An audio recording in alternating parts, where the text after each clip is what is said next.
What's going on, everybody? Welcome back to GmiasWorld Podcast. And I'm going to tell you right now, I didn't see any of this coming, bro. I was very, very shocked with both number one seeds, the Titans and the Packers, laying down and just getting dealt with accordingly. Now, when I say I was shocked, it's different levels of shockingness. The Titans, I weren't surprised because I've been telling you guys all year, I don't know how they got the number one seed. Okay, Ryan Tannehill is not a good quarterback. I don't care what they paid him. I don't care what went on with it, the negotiations. Do I care that he was paid? No, but I think it's hurtful to the fans in Tennessee because he's trash when they need him the most. Okay, so this wasn't as shocking to me as the other game that we're going to talk about with the Niners and the Packers. But I want to say this, though. The Bengals have to start to get credit, regardless of what happens, because they're doing something that they're not accustomed to doing. And it's happening, you know, with certain levels of confidence where you have to look at it and be scared. And again, before the playoffs started, if you go back to my last video before the playoffs when I said, you know what? The Bengals are scary, bro. Because that 1-2 punch with Burrow and Jamar Chase, yo, dude, that's like the number one way to get yourself set up to start to be a problem and a threat. And they listen, that one play, which was a screenplay that he threw to Jamar Chase, and Jamar Chase almost took it for 6. Although they only got 3, that was a big change in the game. And they're able to do that somehow with no matter who the opponent is. They're able to generate those type of yardage on big plays at least one time in the game. That's scary. T. Higgins, he dropped the key pass in the game, but he was all right. Uzama was decent. Joe Mixon, you know, it wasn't really anything too crazy, but I'm just letting everybody understand. It's the playoffs. Nobody's going to go out there and just be savage unless it's just like that type of a game where one player just puts the team on his back.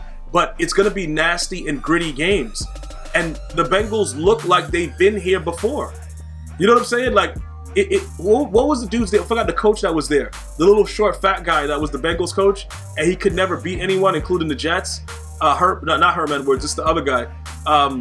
But you guys know who I'm talking about. Now, all of a sudden, we're looking at a different, I think it was Marvin Lewis. We couldn't really foresee this happening. Even though we knew that the Titans weren't good, we couldn't foresee them going and beating the Titans.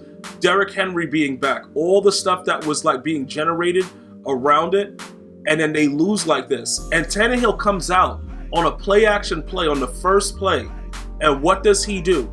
He throws a pick.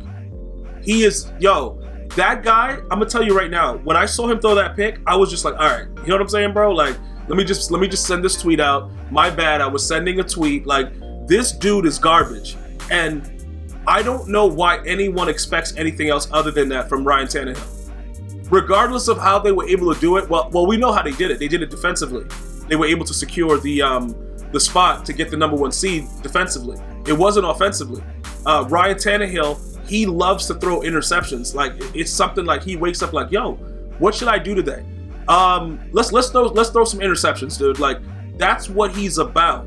So I'm not overly shocked by this. Julio Jones is done in this league, I believe. I don't even want to see him again, to be totally honest. AJ Green with that touchdown was huge, in the second half. But Julio Jones is just, nobody respects him. So unless they're going to figure out a way to get him open on one-on-one coverage, he's a shell of himself. So everything that lined up, according to, the way people were thinking about Ryan Tannehill, not just me, was correct. The dude had 1 touchdown and 3 interceptions. Like, you can't have that kind of stat line. And then we jump over to the other game, the Niners and the Packers. Now, I did not expect Aaron Rodgers to choke like this. I was very disappointed that all they had was 7 points going into the second half throughout the game. And then they barely got a field goal. It was a special teams type of game. The block punt is what made them tie the game up, and I knew the game was over. It's sort of like this. When that punt got blocked, first of all, at the half, they blocked the field goal too against the Packers. But when that punt was blocked, I felt all the air go out of the stadium. Like, Lambeau Field was dead. And you just knew that the Packers were going to lose.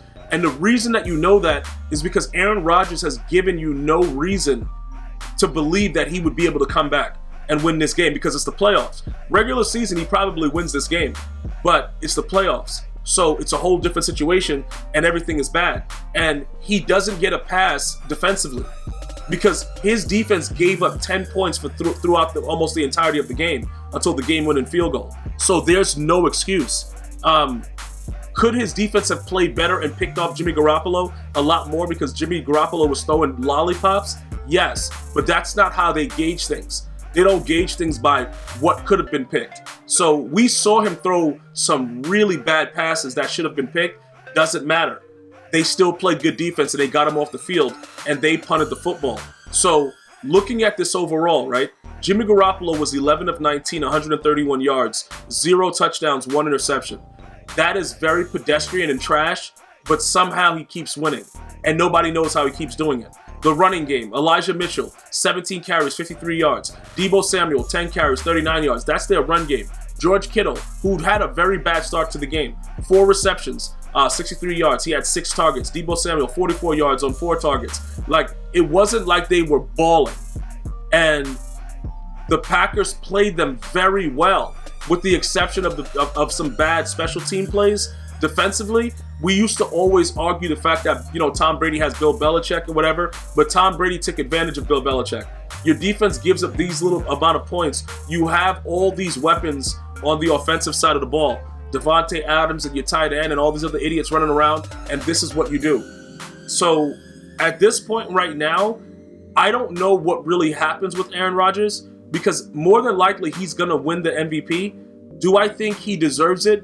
Yes, because it's a regular season award. It's very similar to Peyton Manning. It took a while to be able to get over the hump. Some people just can't deal with the pressure of winning in the playoffs. And that's what I'm seeing from Aaron Rodgers, bro, because there is no reason for him to have lost this game. 20 of 29, 225 yards, no touchdowns, no picks. All right, rushing game, 41 yards in Aaron Jones. Receiving, 129 yards, Aaron Jones. Devontae Adams, 90 yards, 11 targets, 9 receptions. 10 targets, 9 receptions for Aaron Jones. Alan Lazard, 1 reception, 1 target, 6 yards. You know what I'm saying? It is what it is. It's nothing you can really do or say about the numbers. Like I said, it's the playoffs. So a couple players may stand out, but you have to win the game. You have to do something to win the game, and they didn't do enough. And at this point, I'm very, very disgusted with the Packers as an organization and with Aaron Rodgers. And it's just, I'm not a Packers fan. It's just like, yo, bro, like, you had this chance to do this in a time where I believe, I don't know what's going to happen with Tom Brady later, if you guys are watching this podcast earlier in the day for the divisional games for Sunday. But if Tom Brady wins, if he beats the Rams, he's going back to the Super Bowl and more than likely going to win it if he's able to get over the Rams, which we will see very soon. I want to thank you guys and girls for watching. Hopefully you're enjoying your day. One love, y'all.